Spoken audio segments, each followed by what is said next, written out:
dalam hati saya, aduh ini nanti ibunya kecewa. Saya khawatir kalau gagal gitu ya, Dok ya. Betul, pasti kan takutnya kecewa. Mau program IVF itu harus di hari kedua, nggak boleh enggak.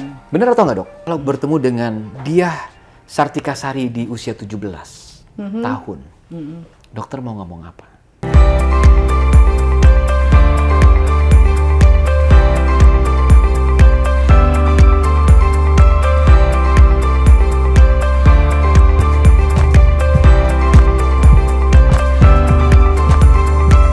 Morulapedia. Hai Morulan, salam dua garis. Menyapa Anda yang rindu sekali dengan tayangan-tayangan Morulapedia karena disinilah tempatnya Anda belajar tentang IVF, program kehamilan, atau apapun yang berhubungan dengan rencana Anda mau hamil. Kita juga punya tagline soalnya kapan hamil. Nah, ini pertanyaan yang paling sering ditanyakan kepada Anda yang sudah menikah lama begitu ya, moms and dads, tapi belum juga dikaruniai buah hati. Episode kali ini menarik banget karena kita akan bahas judulnya yaitu mitos seputar IVF. Nah, settingan berubah. Kalau Anda bisa lihat, saya nih berada di Morula IVF Ciputat. Kita lagi pingin pindah-pindah memperkenalkan klinik-klinik Morula yang ada di Jakarta dan sekitarnya begitu ya. Kita juga mau mengingatkan kepada moms and dads bahwa Morula akan berulang tahun ke-25. Banyak sekali program yang menarik, lalu hadiah-hadiah. Contohnya juga akan nanti ada konsultasi gratis dengan dokter Obgyn kita. Dan juga, tahu nggak, nanti saat puncak perayaannya ada penampilan dari band terkenal. Tungguin ya pokoknya. Nah, bicara soal dokter, saya nggak sendiri. Saya ditemani oleh Dr. Obgyn Morula IVF Ciputat, Dr. Diah Sartikasari, SPOG Kafer. Dokter, apa kabar? Alhamdulillah baik. Salam dua garis, Dok. Ya, salam dua garis. Nah, ini kan jadi impian ya, Dok ya, dua garis gitu. Karena orang kadang-kadang moms and dad pegel banget, Dok, ditanya kapan hamil gitu. Ya, dua garis menjadi impian, Dok. Hari ini kita ngebahas dari sisi mitos IVF. Biar moms and dads itu bertanyanya ke sini aja, ke dokter atau mempelajari dari tayangan ini. Karena suka banyak begini, Dok. Suka banyak yang salah mendapat edukasi. Dengar dari orang, begitu, Dok ya. Terus orangnya juga nggak tahu menjelaskannya, jadi salah kaprah lah begitu. Nah, dokter, saya tanya mitos-mitosnya, dokter jawab nanti. Oke, tapi sebelum masuk ke sana, kita mau kenalan dulu dong. Mungkin moms and dads banyak yang belum kenal juga nih, Dokter Diah Sartika ini siapa sih gitu. Dulu tuh gimana sih? Kok bisa ambil jadi dokter spesialis Obgyn? Nah, pengalamannya udah berapa lama, Dok, jadi dokter Obgyn, Dok? Ya, kalau dihitung saya sudah sekitar 18 tahun. 18 tahun? Ya, 18 tahun. Saya memang sekolahnya kecepatan. Jadi kemudian saya lulus SPOG itu lulus SPOG di umur 27 atau 28 tahun. Jadi total sekarang itu ya sekitar 18 tahun. Luar biasa. Terus dulu kalau cita-cita udah pasti anak zaman dulu bertanya mau jadi apa? Jadi dokter. Itu udah rata-rata umumnya begitu ya, Dok ya. Tapi kenapa pilihnya dokter Obgyn? Kenapa nggak penyakit dalam, nggak anak, nggak mata, nggak gigi, Dok? Iya. Pertama ada pengaruh dari keluarga ya. Kebetulan dari lingkungan keluarga, kakak saya juga, papa sama kakak saya juga memang Obgyn gitu.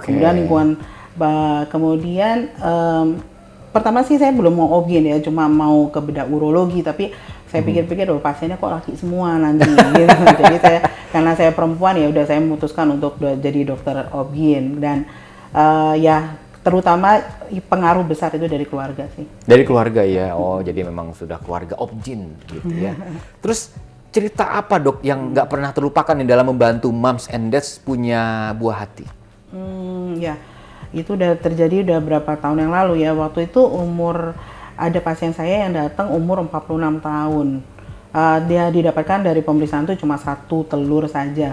Saya itu dalam hati saya, aduh ini nanti ibunya kecewa. Saya khawatir kalau gagal gitu ya, Dok ya. Betul, pasti kan takutnya kecewa gitu. Tapi ibunya malah justru menguatkan saya, bilang, "Dok, saya boleh coba." Oh, kalau boleh, ya ibunya pasti punya hak untuk tetap ikut program gitu ya.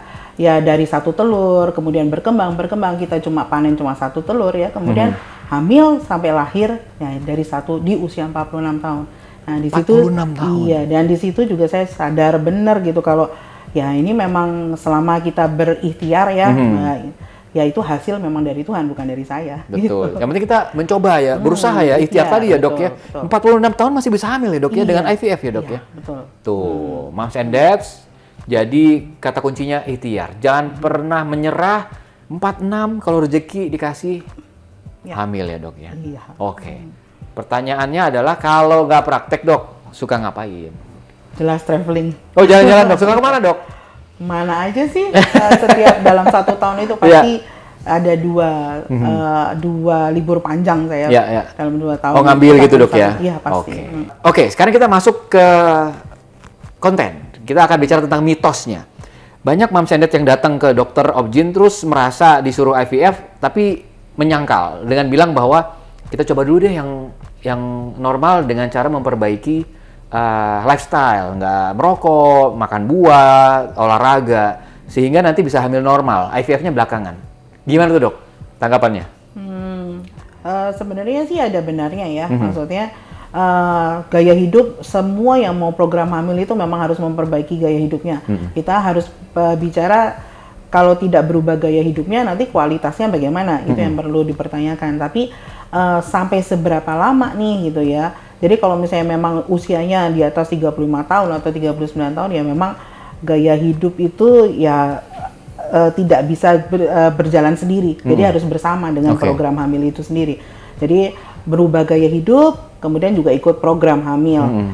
Untuk yang di atas 35 tahun mungkin ada suplemen-suplemen tambahan untuk memperbaiki kualitas telur, dan sama juga untuk pihak bapak ya juga tetap harus memperbaiki, dan sama juga walaupun nanti umur itu dia lebih panjang, tapi juga nggak bisa lepas dari kualitas dari sperma itu sendiri. Ya jadi ya dua-duanya harus gaya hidupnya berubah, dilihat lagi kepentingannya. Kalau misalnya memang usianya sudah lebih dari 35 tahun ya mungkin harus berjalan bersama. Oke. Jadi lihat usia juga kuncinya dok ya, bahwa boleh coba, tapi kalau udah usianya sudah 35 ke atas, ya mungkin harus dikonsider ya IVF gitu dok ya. Ya, boleh. Sembari memperbaiki tadi lifestyle gitu ya. Oke. Pertanyaan berikutnya nih dok, yang kedua. Yang namanya susah hamil itu pasti ada ketidaksuburan. Ketidaksuburan itu banyak hal dok. Bisa dijelaskan misalnya kalau yang pria azoospermia misalnya. Yang perempuan misalnya PCOS misal gitu dok ya. Tapi ada faktor ketidaksuburan yang nggak bisa dijelaskan. Itu benar dok, ada dok? Ya betul, kita sebutnya dengan unexplained infertility. Jadi kalau misalnya ini ada pasangan nih infertil, kemudian udah diperiksa nih faktor tubanya, faktor genital internalnya dari ibu normal semuanya, dan bapak juga diperiksa normal semua. Tapi kok belum hamil-hamil juga ya gitu. Nah itu memang ada unexplained infertility itu. Gitu. Jadi kalau sudah dicek seperti itu, nanti diskusikan ke dokter. Ini kita mau program hamilnya bagaimana nih gitu. Dan itu lagi kita kalau mau melakukan tata laksana itu tidak hanya satu ini aja, tapi harus integral ya, harus dipikir semuanya gitu supaya dapat solusi yang baik ya. Siap.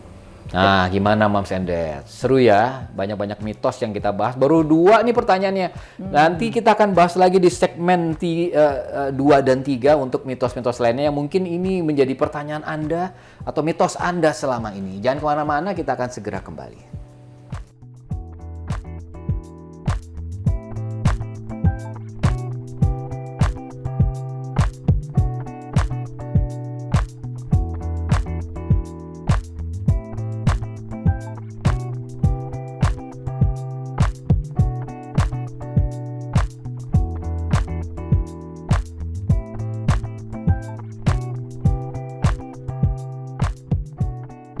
Moms and Dads, dalam rangka merayakan ulang tahun Morula ke-25, kita punya program yang namanya konsultasi gratis. Jadi ini terbatas sampai tanggal 14 Juni 2023 saja. Yes, Anda bisa konsultasi gratis dengan Dr. Obgyn Morula F Indonesia, pilihan Anda. Caranya mudah. Yang pertama, klik link di bawah ini. Yang kedua, cek akun Instagram Morula. Dan yang ketiga, klik bit.ly, bit.ly/25 Miracle Days untuk bisa mendaftar ya. Kita punya waktu 25 hari untuk bisa konsultasi gratis.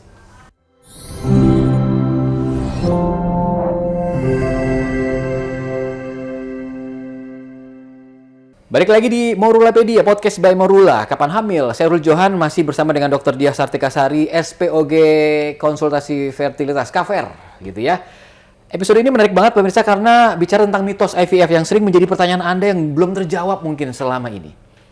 Gangguan genetik, titik 2, pasangan dengan kelainan genetik yang diketahui dapat memilih IVF untuk menjalani pengujian genetik praimplantasi atau PGT untuk memilih embrio yang bebas dari kondisi genetik tersebut. Nah, ini menjadi mitos berikutnya.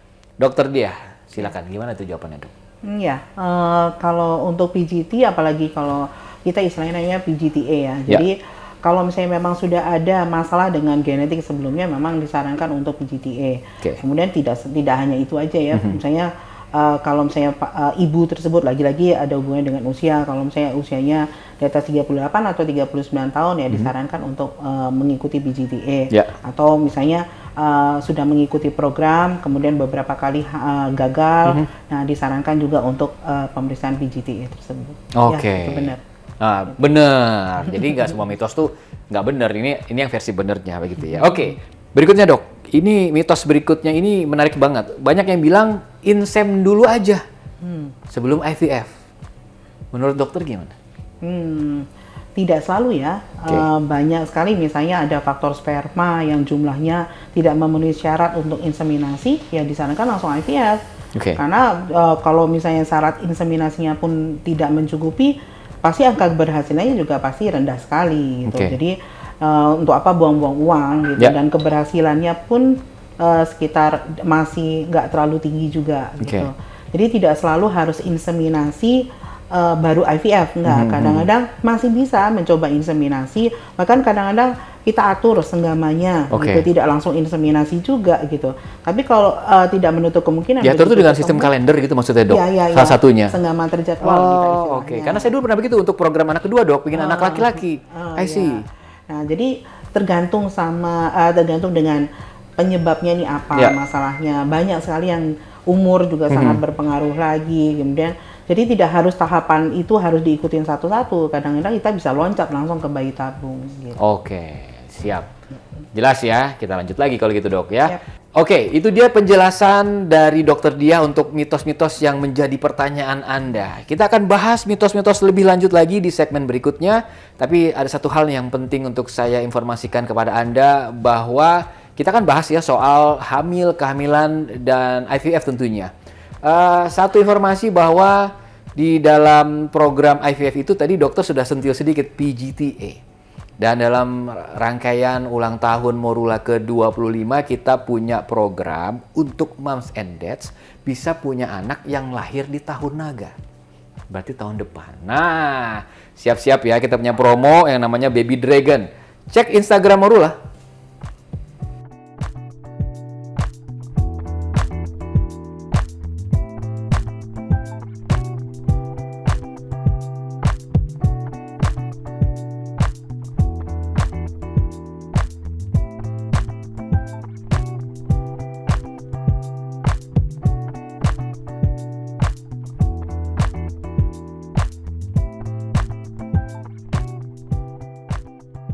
Moms and Dads, dalam rangka merayakan ulang tahun Morula ke-25, kita punya program yang namanya konsultasi gratis. Jadi ini terbatas sampai tanggal 14 Juni 2023 saja. Yes, Anda bisa konsultasi gratis dengan Dr. Objin Morula F Indonesia, pilihan Anda. Caranya mudah. Yang pertama, klik link di bawah ini. Yang kedua, cek akun Instagram Morula. Dan yang ketiga, klik bit.ly, bit.ly/25 Miracle Days untuk bisa mendaftar ya. Kita punya waktu 25 hari untuk bisa konsultasi gratis.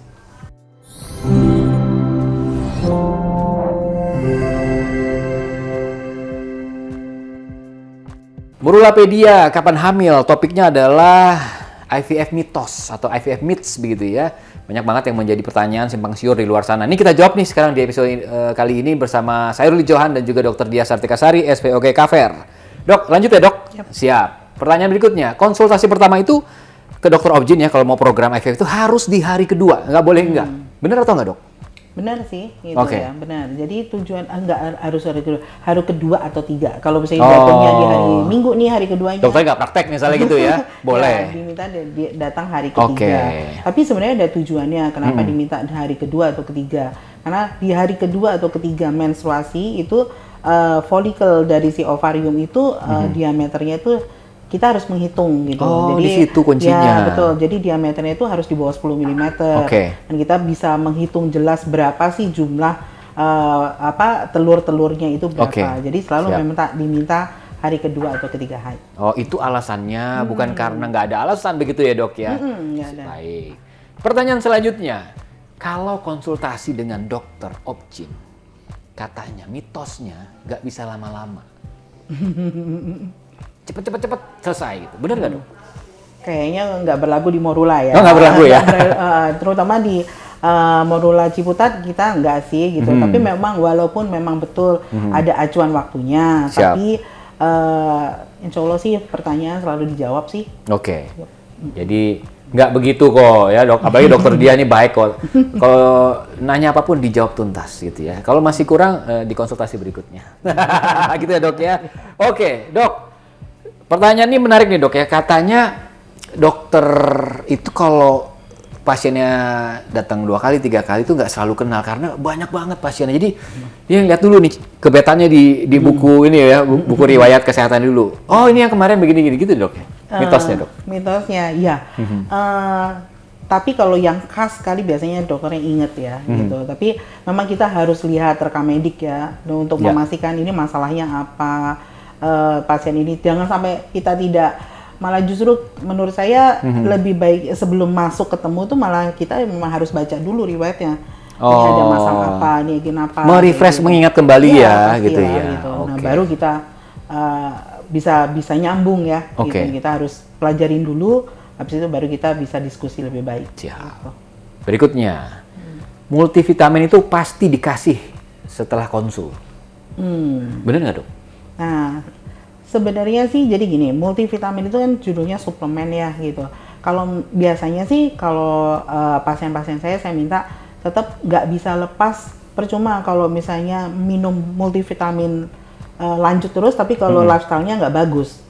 Ya percuma gitu. Jadi tetap harus saling good nyambung lifestyle. terkait Ya, gitu, betul, Dok ya. good lifestyle. Kemudian kalau misalnya satu hari kadang-kadang kita nggak bisa memenuhi kebutuhan vitamin yang kita perlukan. Oke. Nah, kita nggak tiap hari kita makan baik kan gitu. Nah, baru minum multivitamin kayak gitu. Jadi nggak harus, tapi ada beberapa yang memang harus diberikan dan harus rutin. Itu pasti kenapa ada masalah. Iya. Nah, tapi kalau cuma hanya multivitamin sebenarnya selama suplai makanannya itu cukup, suplemen itu tidak perlu gitu. Oke. Tapi kan saya yakin tidak tiap hari bisa makan baik. Ya kalau gitu Makanya kalau dikasih namanya, multivitamin betul, itu.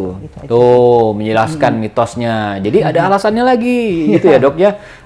Dan juga memang kalau misalnya yang datang atlet sehat ya, kalau nggak perlu ya nggak dikasih juga. Misalnya begitu ya, Dok ya. Oke. Dokter, untuk pertanyaan mitos sepertinya sudah selesai. Yap. Kita akan closing, Dok ya. Terima kasih untuk waktunya, luar biasa ini penjelasannya. Pertanyaan terakhir nih dari saya nih, Dok ya.